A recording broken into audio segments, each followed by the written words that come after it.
bien, ya estamos de regreso y, por supuesto, acuérdese que el 28 y 29 de noviembre tenemos Teletón. Con Teletón, más de 26.000 niños pueden rehabilitarse cada año.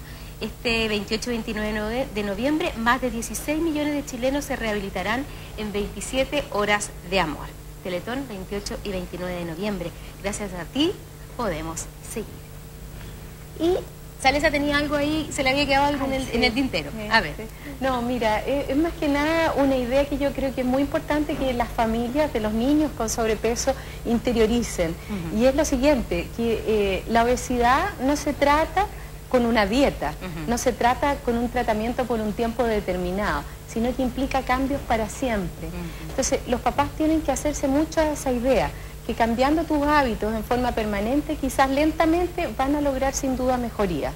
Y es cuando hacen a veces dietas o cambios demasiado grandes, muy bruscos, que dura un tiempo corto y después se aburran y rebotan y dejan de ir. Correcto. Pero en la medida que ellos tengan conscientes que muchos pequeños cambios pueden lograr grandes resultados, buenos resultados permanentes, ellos van a mantener toda la vida esta actitud de hábitos saludables. Y eso es súper importante. Hay que ser perseverante y tener una mirada de largo plazo en ese sentido, ¿no es cierto? Sí. Hay varias preguntas.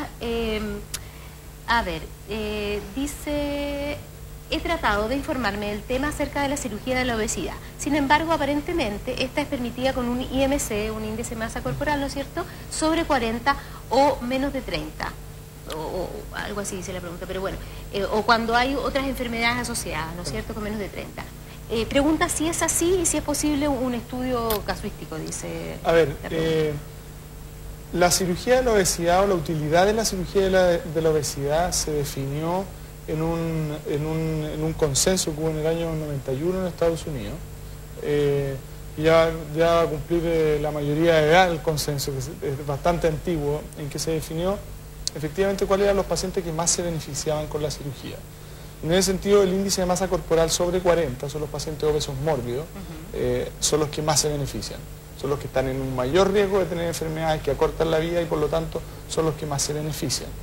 Los pacientes que tienen un índice de masa corporal sobre 35, con enfermedades asociadas como la hipertensión arterial, la diabetes, la apnea del sueño, problemas osteoarticulares, también se ha demostrado que pueden beneficiarse en forma muy importante, ¿ya?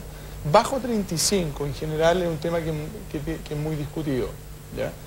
Discutido porque no está claro todavía si es que el beneficio de la cirugía supera al riesgo que está ese paciente producto de su obesidad. Evidentemente todos los pacientes que tienen un índice de masa corporal inferior a 35 tienen que hacer programas formales, bien hechos, de intentos de baja de peso sin cirugía, antes de siquiera evaluar esa posibilidad. ¿En adolescentes, Camilo? ¿Un adolescente con un IMC de 40 o mayor? En general, nosotros la experiencia que hemos tenido, la experiencia mundial con adolescentes, ha sido muy positiva con la cirugía. Los grandes temores que habían de que la cirugía va a producir problemas en el metabolismo óseo, en una serie de cosas que eran dramas. La verdad es que cuando uno ve que tiene un paciente con índice de masa de 40, que ya es diabético, que ya tiene hipertensión arterial, ese paciente ya lo estamos, le estamos poniendo hipotecando absolutamente su calidad de vida en los próximos tiempos. Entonces, lo que hay que tener mucho cuidado con la cirugía en los pacientes más jóvenes, especialmente los adolescentes, es que tengan claro en qué están. Correcto. Porque la cirugía probablemente es probable decir, el cartucho más importante que uno tiene para quemar con esta enfermedad. Claro. Y hay que hacerlo muy bien. Si uno opera a un paciente que no ha recibido una preparación previa, que no ha entendido, que no ha habido un proceso con el equipo multidisciplinario, con las psicólogas, con las nutricionistas, con los preparadores físicos, ese paciente le va a ir mal. Y además entender, ¿no es cierto?, un poco lo que decía Salesa, que la cirugía en este caso es el punto de partida, porque sí, ahí claro, para adelante, ¿no es cierto?, es un cambio que va a requerir para toda la vida, ¿no es cierto?, cambios de su alimentación, cambios en su actividad física, etcétera, ¿no, verdad? Claro, y yo creo que vale la pena destacar que en adolescentes las restricciones y las condiciones para realizar una cirugía son mayores, porque son, ¿no es cierto?, muchas veces niños que aún no han completado su crecimiento. De manera, uno de los requisitos importantes es haber completado maduración puberal, de manera que han alcanzado su crecimiento máximo y ya habitualmente eso va además acompañado de mayor maduración. son niños que tienen que haber aprobado una evaluación psiquiátrica bastante completa y donde haya una familia que los apoye, que no pueden quedar solos con esta solución. De manera que yo creo que es muy bueno no tener esta alternativa facilista, que si bien la cirugía es una de las soluciones dramáticas y bastante perdurables en el tiempo, tiene que ser realmente el adolescente candidato a cirugía de obesidad elegido con mucho cuidado. Correcto. Doctor, Javier Navarrete dice, ¿cuál es el mayor riesgo de las personas obesas? ¿Cómo un doctor convence a un paciente para que se preocupe de su dieta?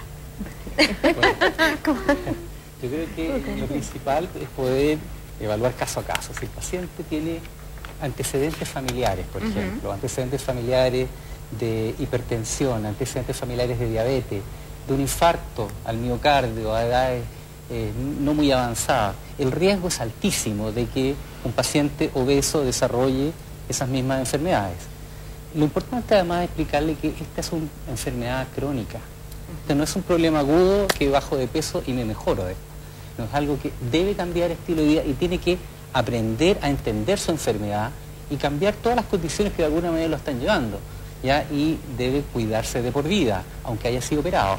Hay pacientes que no entienden muy bien que para tener una cirugía exitosa debe mantener un control con su médico nutriólogo, con su cirujano, con la nutricionista, debe continuar haciendo actividad física también en el periodo postoperatorio y de por vida, porque si no pueden recuperar gran parte del peso perdido y ser un fracaso todo lo que se obtuvo. En general los chilenos no entendemos la obesidad como una enfermedad.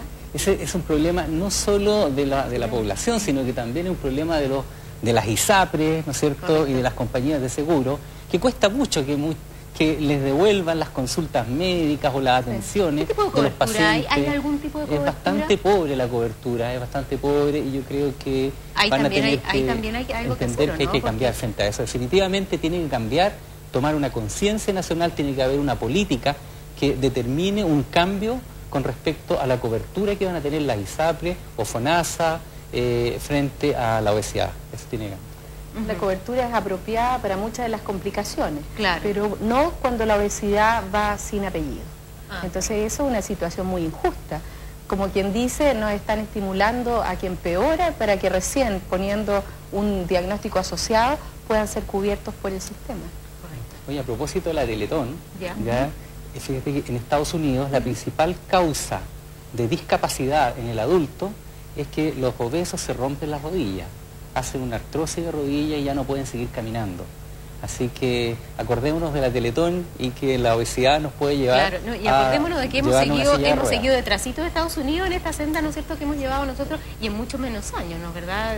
Digamos, el camino que recorrió Estados Unidos para llegar a la cifra que tiene hoy día, nosotros lo hemos recorrido en muchísimo menos tiempo, ¿no? O sea, hemos ido la carrera bien rapidito. Ha sido los últimos 25 años. Claro. Yo creo que nos queda tiempo para esta última pregunta. Bueno, Nicole Martínez aludía a lo que usted decía, doctor Moreno, si es posible que el Estado realice una política clara que pueda combatir la obesidad. ¿Es factible? Y si fuera así, ¿cómo sería? Bueno, un poco lo que estábamos... La responsabilidad nuestra como sociedades científicas, ya a través de una alianza global que existe hoy en día, algo internacional, para el tratamiento de la obesidad y enfermedades afines, ya poder presionar a las autoridades para que logren realizar cambios que de alguna manera con base científica permitan políticas públicas que disminuyan la prevalencia de obesidad y la incidencia también. Perfecto. Bueno, les quiero agradecer muchísimo su participación hoy día. Yo creo que ha sido muy aclarador para muchos. Este es un problema, ¿no es cierto?, que nos compete a todos, a familias, a colegios, a autoridades, ¿no es cierto?, y hay que ponerse las pilas con este tema. Así que la invitación está hecha. Muchísimas gracias. Recuerde que mañana otro En Contexto con Rodrigo Jordán. Muchas gracias.